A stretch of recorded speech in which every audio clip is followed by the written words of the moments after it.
So hello and good morning दोस्तों, बहुत बहुत स्वागत है आप सभी का मेरे इस यूट्यूब चैनल क्रिक सुबेंदु में। तो भारत और अफगानिस्तान के बीच जो T20 श्रृंखला है वो स्टार्ट हो चुका है। और उसका जो पहला मैच है वो कल खेला गया था एस बिंद्रा स्टेडियम मोहाली में। और बहुत ही वहाँ पर आप कहोगे तो टेम्परेचर जो कि बहुत ही कम था। आई थिंक 10 डिग्री से भी कम था। बहुत ही वहाँ पर आप देखो तो कोल्ड वेदर था। और ऐसा था कि आप देखो कि बहुत ज़्यादा विजिबिलिटी भी एक तरह से प्रॉब्लम हो रही थी। स्पेशली अगर आप देखो तो कैचिंग जो फील्डर्स के लिए बहुत मुश्किल हो रही थी। लेकिन क्योंकि वहाँ पे ऑलरेडी बीसीसीआई ने शेड्यूल कर दिया था तो मैच तो एज पर शेड्यूल ही जाना था। तो मोहाली में मैच हुआ और अच्छा मैच होने की उम्मीद थी।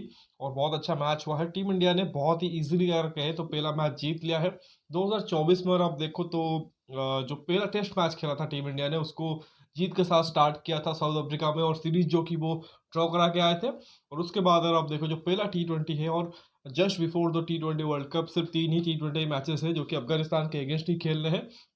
एक मैच हो चुका है, दो और मैचेस हैं। इसके बाद अगर आप देखो तो T20 फॉर्मेट में सिर्फ आईपीएल मिलेगा। जहाँ पे आपको ऑब्वियसली पता है कि आप कुछ ही मैच के बाद एक तरह से आपको टीम देनी पड़ेगी। तो उसी वजह से देखो जो भी एक तरह से टीम इंडिया कुछ कॉम्बिनेशन ट्राई करना चाह रही है या कुछ या फिर अगर कुछ प्लेयरों को ट्राई करना चाहती है कि हम उनको देख ले कि क्या ये वो यूटिलिटी दे सकते हैं वर्ल्ड कप के स्क्वाड में। तो उसी वजह से देखो ये सीरीज काफ़ी इंपॉर्टेंट है। तो उसी में देखो जो प्लेयर ऑफ द मैच बने हैं शिवम दुबे। थोड़ा सा आपको लगेगा कि शिवम दुबे सडनली कहाँ से आ गए, बट शिवम दुबे को एक तरीके से स्क्वाड में रखा गया था। उनको मैच खिलाया भी गया और उन्होंने ऑलराउंड परफॉर्मेंस दी है। Not just with the bat, with the ball उन्होंने अच्छा कंट्रीब्यूट किया है और मैन ऑफ द मैच बने हैं। और ये कहीं ना कहीं एक बहुत ही अच्छा एक तरह से साइन है टीम इंडिया के लिए गोइंग फॉरवर्ड। क्योंकि हार्दिक पांड्या की अगर आप देखो तो बॉडी बहुत ज़्यादा हम देखते हैं कि फ्रेजाइल है। मतलब बहुत ही फ्रिक्वेंटली वो इंजर्ड होते रहते हैं। काफ़ी एक तरह से मैचेस काफ़ी टूर्नामेंट्स वो मिस भी करते हैं। तो ऐसे में टीम इंडिया जो कि परेशान रहती है कि वो जो सिक्स बॉलिंग विकल्प है वो कहाँ से लाएंगे, स्पेशली सीम बॉलिंग ऑप्शन। लेकिन शिवम दुबे जो कि काफ़ी पहले भी एक तरह से वो आए थे इसी हार्दिक पांड्या के एक तरह से कहेंगे बैकअप के रूप में। बट टीम इंडिया ने समहाउ उनको उस हिसाब से यूटिलाइज नहीं किया था। एक आधा उन्होंने पारी ज़रूर खेली थी बट बाद में वो गायब हो गए थे। फिर जाते चेन्नई सुपर किंग्स में और 2 सीज़न में लगातार बहुत अच्छा परफॉर्मेंस करते हैं। और उसके बाद अगर देखो तो उनको एशियन गेम्स के स्क्वाड में रखा जाता है। यहाँ पे भी कंटिन्यू किया जाता है। हालांकि पिछला जो सीरीज़ हुआ था होम कंडीशन में अगेंस्ट ऑस्ट्रेलिया 5 मैच की सीरीज उसमें वो पार्ट ज़रूर थे वो एक तरह से स्क्वाड का, बट एक भी मैच नहीं मिला था। फिर साउथ अफ्रीका टूर में उनको रखा नहीं गया था बट फाइनली यहाँ पे वो थे। रोहित शर्मा ने उनको खिलाया और उनसे जो उनकी जो स्किल है ऑलराउंड वाली स्किल उस पर काम करवाया और उससे रिजल्ट भी निकलवाया है। तो बहुत एक अच्छा पॉजिटिव रहा है। साथ ही एक और चीज़ भी देखने को मिली कि डिस्पाइट की संजू सैमसन की टीम में वापसी हुई थी बट जितेश शर्मा को कंटिन्यू किया गया है। और उस स्पेसिफिक रोल में जो फिनिशर के रोल में वो खेलते हैं तो उन्होंने भी अच्छा काम किया है। पहले मैच में अब देखो विराट कोहली एब्सेंस थे तो कुछ निजी कारणों की वजह से वो अवेलेबल थे नहीं। उसी वजह से अगर आप देखो तो यहाँ पे शुभमन गिल को मौका मिला। हालांकि प्रेस कॉन्फ्रेंस जो हुआ था मैच से पहले वहाँ पे कोच राहुल द्रविड़ ने कहा था कि हम जायसवाल के साथ जाएंगे बट एंड मोमेंट पे कुछ शायद उनको इंजरी प्रॉब्लम हो गई और उसी के चलते अगर आप देखो शुभमन को मौका मिला था।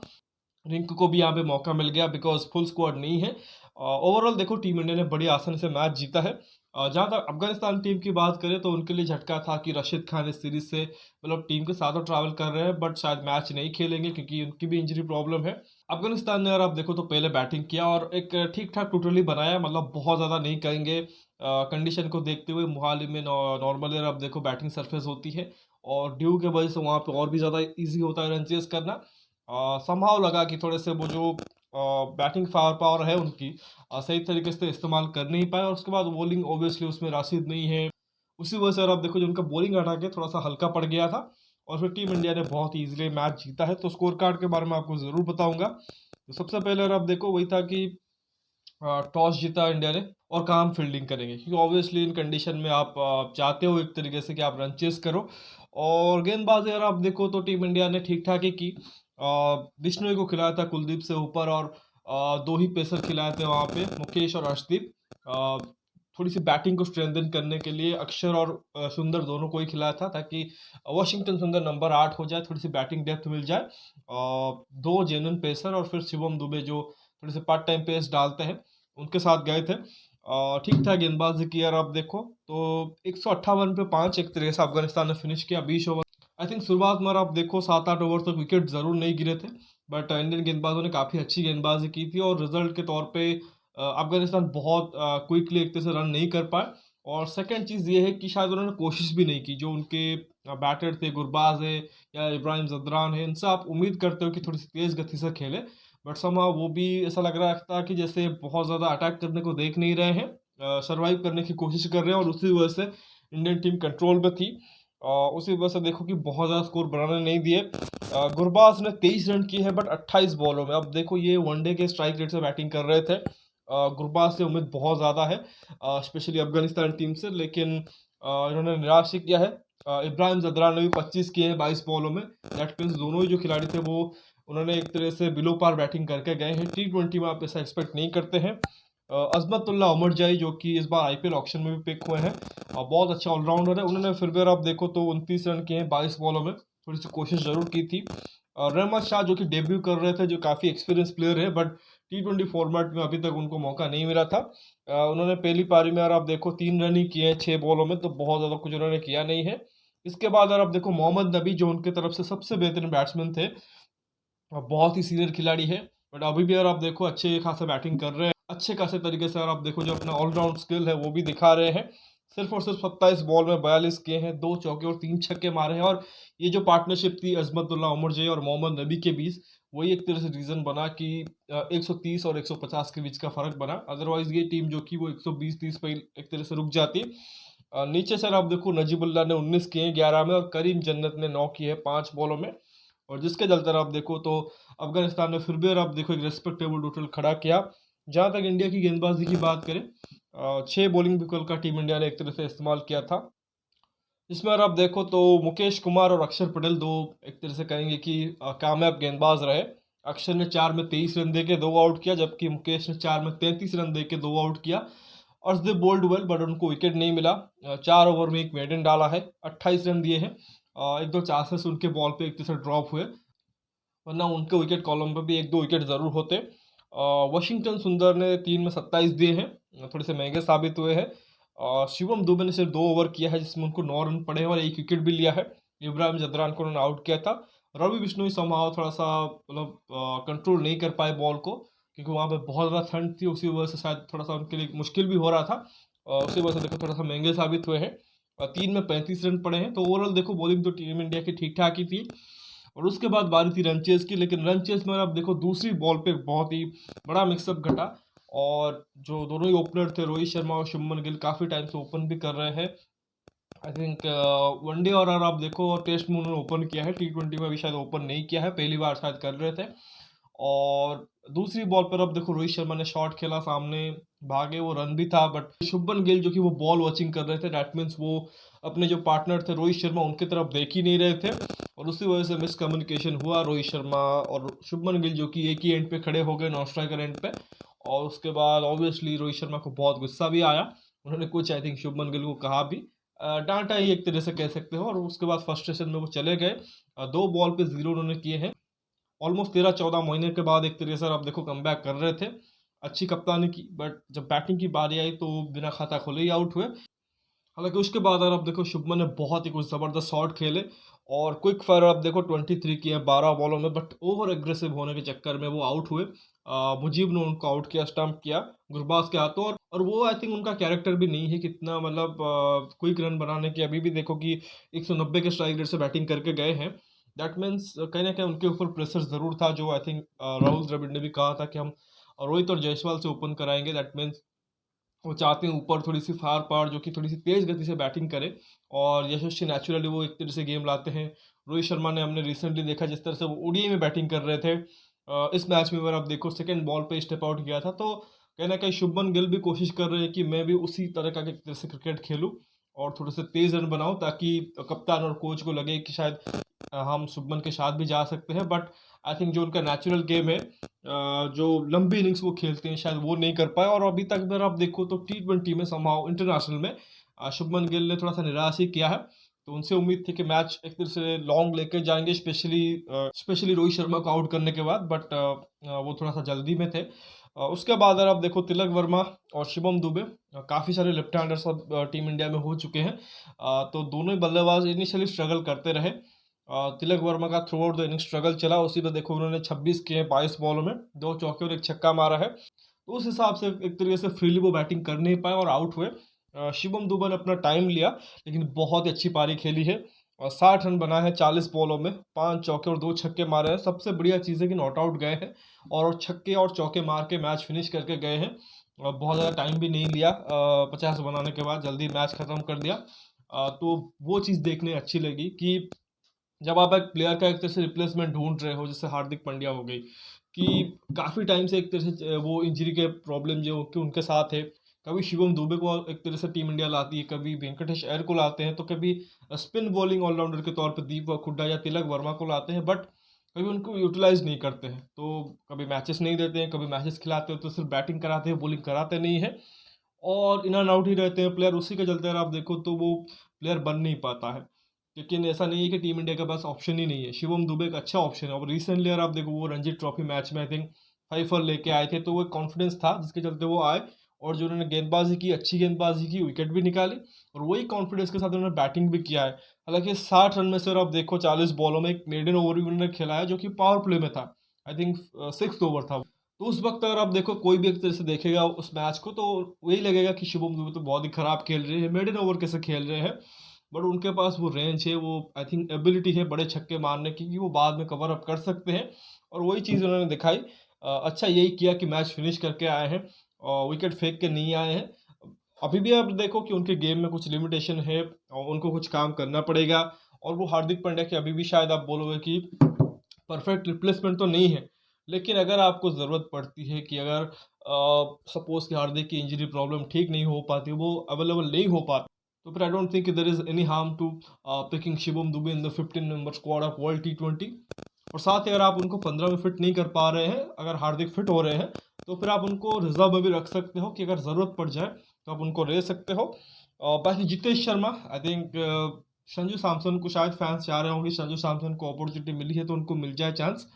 बट अगेन देखो जितेश ने अच्छा ही किया है जितने भी उनको अपॉर्चुनिटी मिले हैं और स्पेसिफिक रोल में वो फिनिशर के रोल में खेल रहे हैं। एक बार उन्होंने वही काम किया है, 31 रन 20 बॉलों में 5 चौके मारे हैं। और थोड़ा और बेहतर कर सकते थे कि मैच फिनिश करके आ सकते थे, ताकि जो रिंकू सिंह ने 9 बॉल खेले हैं जिसमें उन्होंने 16 रन किए हैं, वो शायद जितेश अगर कर जाती तो आई थिंक उनके लिए बेहतर होता। बट अभी भी बहुत अच्छा नॉक है। अगर आप उनकी स्टैट्स देखोगे तो एवरेज बहुत अच्छा खासा नहीं है, 13-14 के आसपास एवरेज है। आई थिंक जो 5-6 इनिंग्स उन्होंने खेले हैं, लेकिन उसमें स्ट्राइक रेट देखो 150 के पार है। आई थिंक वो ज़्यादा एक तरह से बहुत ही अच्छी चीज़ है। बट वही चीज़ उनको आई थिंक रिंकू से सीखनी भी चाहिए, जिस तरह से रिंकू ने भी आई थिंक 170-80 के स्ट्राइक रेट्स उन्होंने भी बैटिंग की है। बट अगर आप रिंकू सिंह की एवरेज देखोगे तो वो भी बड़ी कमाल की है, बिकॉज वो मैच फिनिश करके आते हैं। आई थिंक 69.5 की उनकी एवरेज है रिंकू की, और 180 के स्ट्राइक रेट के साथ। जबकि अगर जितेश की हम बात करें तो आई थिंक उनका स्ट्राइक रेट तो अगर आप देखो तो 150 के पार है, 151 का है, बट एवरेज 16.67 का है। इसको वो बेहतर कर सकते हैं अगर वो मैचेस फिनिश करके आते हैं। तो खैर ये एक तरह से हाल था। बाकी अगर बॉलिंग की बात करें अफगानिस्तान की, तो बहुत ज़्यादा कुछ था नहीं उनके गेंदबाजों के लिए। 2 विकेट मुजीब ने लिए और अच्छी गेंदबाज उन्होंने की है। 4 में 21 रन दिया है और एक मेडन डाल के 2 आउट किए हैं। इसके अलावा अजमतुल्ला उमर जय ने भी 1 विकेट लिया है 4 में 33 रन दे के, बट बाकी गेंदबाजों की उस हिसाब से पिटाई हुई है। फारूकी को 3 में 26 पड़े हैं, 2 में 24 मोहम्मद नबी को पड़े हैं। नबीन उल हक तो 3.3 में 43 रन दे गए और गुलबद्दीन नईब को 1 ओवर दिया था जिसमें उनको 12 रन पड़े हैं। और कहीं ना कहीं अफगानिस्तान ने राशिद खान को मिस ज़रूर किया है, और अगर नूर अहमद होते तो शायद और भी बेहतर होता। बट वही है कि टीम इंडिया ने बहुत अच्छी बैटिंग की और बहुत ईजीली, अब देखो 17.3 में ही अभी भी 15 बॉल बाकी थे जहाँ पे उन्होंने मैच जीता है और 1-0 से जो कि सीरीज को अभी लीड कर रहे हैं। इसके बाद अगर आप देखो जो बचे हुए 2 मैचेस अगर आप देखो तो एक तो 14 जान को इंदौर में खेला जाएगा संडे को, और फिर आखिरी मैच जो कि बेंगलुरु में चिन्ना स्वामी में 17 जान को खेला जाएगा। दैट मीन्स 2 बहुत ही एक तरह से हाई स्कोरिंग वेन्यूज़ में मैच है। और हो सकता है कि जो वेदर है वो भी एक तरह से मोहाली से बेटर हो, तो उम्मीद यही करेंगे 2 हाई स्कोरिंग मैचेस से।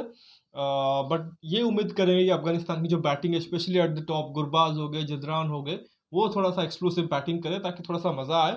और साथ ही रोहित शर्मा तो इस इनिंग्स में फेल हो गए हैं। मतलब फेल क्या हुए हैं, वो एक तरह से अनफॉर्चुनेट रहे कि रन आउट हो गए। लेकिन अगले जो 2 इनिंग्स है उस पर ज़रूर उनकी नज़र रहेगी, कहीं ना कहीं वो कोशिश करेंगे। आई थिंक 2 अच्छे ग्राउंड्स हैं इंदौर में शायद उनका highest T20I run, I think जो फास्टेस्ट 100 मारा था टीम इंडिया के लिए, शायद वो आया था आई थिंक 118 रन की कुछ 35-36 बॉलों में। तो वो कोशिश करेंगे उसको रिप्लिकेट करने की, और साथ ही चन्ना स्वामी में भी, और साथ ही विराट की भी वापसी होगी दोनों ही मैचेस के लिए। अब ये इंटरेस्टिंग देखना होगा कि आप तिलक वर्मा को एक तरह से वो ड्रॉप करते हैं या शुभमन गिल को एक तरह से ड्रॉप करते हैं, क्योंकि एक जायसवाल भी है जो कि एक तरह से लाइन में लगे हुए हैं। हालांकि अभी भी देखो कि मतलब टीम कॉम्बिनेशन मुझे लगता है कि आने वाले टाइम में एक तरह से काफ़ी सरदर्द वाला किस्सा रहेगा रोहित शर्मा और राहुल द्रविड़ के लिए, क्योंकि द मोमेंट रोहित शर्मा और विराट कोहली की कमबैक हुई है, तो फिर आपको वो जो कॉम्बिनेशन उसको सेट करने के लिए थोड़ा सा कहीं ना कहीं मतलब प्रॉब्लम ज़रूर होगा, और स्पेशली रिंकू सिंह को फिट इन करना है, क्योंकि जिस तरह से अभी टीम बन रही है, हम अज्यूम कर रहे हैं, आई थिंक उस हिसाब से रिंकू सिंह की प्लेइंग 11 में जगह बन नहीं रही है वर्ल्ड कप के लिए। मतलब इस सीरीज में तो खेल जाएंगे, बट वर्ल्ड कप के लिए जब सारे के सारे प्लेयर अवेलेबल हो जाएंगे, हो सकता है रिंकू सिंह की जगह ना बने, जो कि बहुत बड़ा ब्लंडर हो सकता है। मेरे हिसाब से रिंकू सिंह एवं जितेश शर्मा को भी आपको आई थिंक खिलाना चाहिए T20 वर्ल्ड कप की टीम में, और उसके लिए कहीं ना कहीं आपको टॉप ऑर्डर में थोड़ा सा सेक्रीफाइस करना होगा। और बेस्ट हुई है ये कि रोहित और विराट जो कि ओपन करे, दैट मीन्स शुभमन, यशस्वी एवं ऋतुराज को हो सकता है कि आपको बेंच करना पड़े, या 15 में से भी एक तरह से बाहर करना पड़े, जो कि आपको करना पड़ेगा। अदरवाइज वही है कि आप वही जो आई थिंक पिछले 2 सालों से करते आए हो, वही चीज़ यहाँ पे भी करोगे, मतलब जो पिछले 2 टूर्नामेंट में T20 फॉर्मेट के आपने किया है, वही गलती आप इस बार भी करोगे। बट उसमें अभी वक्त है, तो लेट्स सी आगे क्या होता है। तो फिलहाल इस वीडियो में बस इतना ही। आशा करता हूँ कि मैच ज़रूर आपने देखा होगा, अच्छा भी लगा होगा। साथ ही दूसरे जो T20 लीग्स हो रहे हैं, बिग बैश लीग तो ज़रूर हो रहा है, साथ ही SA20 जो कि बहुत ही अच्छा टूर्नामेंट चल रहा है। इंडियन फ्रेंचाइजी से एक तरीके से कह सकते हैं, वहाँ पे टीमें जो कि वो बनी है। मैं तो सजेस्ट यही करूँगा, आप SA20 देखिए। बिग बैश लीग से आपको बेटर क्वालिटी क्रिकेट वहाँ पर मिल जाएगी, तो बहुत अच्छा भी लगेगा, तो वो चीज़ भी देखिए। साथ ही आई थिंक पाकिस्तान और न्यूजीलैंड के बीच भी शायद T20 श्रृंखला स्टार्ट हो रही है, वहाँ पर भी काफ़ी हलचल हुई है कि बाबर की जो ओपनिंग स्लॉट है वो भी एक तरह से जाने वाली है। अब देखना पड़ेगा कि वो कहाँ पे बैटिंग करते हैं, किस तरह से उनकी अप्रोच रहती है। तो बहुत सारे क्रिकेट चल रहे हैं, उसके एक तरह से एंजॉय करिए और इंतज़ार करिए सेकंड मैच का। बाकी टेस्ट टीम का भी एक तरह से स्क्वाड अनाउंस होने वाला है कुछ ही टाइम में, क्योंकि इंग्लैंड के अगेंस्ट बहुत ही एक अच्छी सीरीज़ होने वाली है। बैस बॉल के अगेंस्ट टीम इंडिया खेलेगी, देखना पड़ेगा क्या टीम आती है, तो उसका इंतज़ार करिए। फिलहाल इस वीडियो में बस इतना ही। आशा करता हूँ कि वीडियो ज़रूर आपको पसंद आएगा। वीडियो को लाइक करना मत भूलिए, ज़रूर एक तरह से लाइक करिए, और साथ ही चैनल को सब्सक्राइब कर दीजिए और दोस्तों को शेयर भी करिए, ताकि वो लोग भी इसके सब्सक्राइब कर लें। बाकी जो भी एक तरह से आपका कमेंट है, फीडबैक है, जो भी एक तरह से आपका थिंकिंग है, उसे कमेंट सेक्शन में ज़रूर दीजिए। मिलते हैं अगले वीडियो में, तब तक के लिए धन्यवाद। जय हिंद।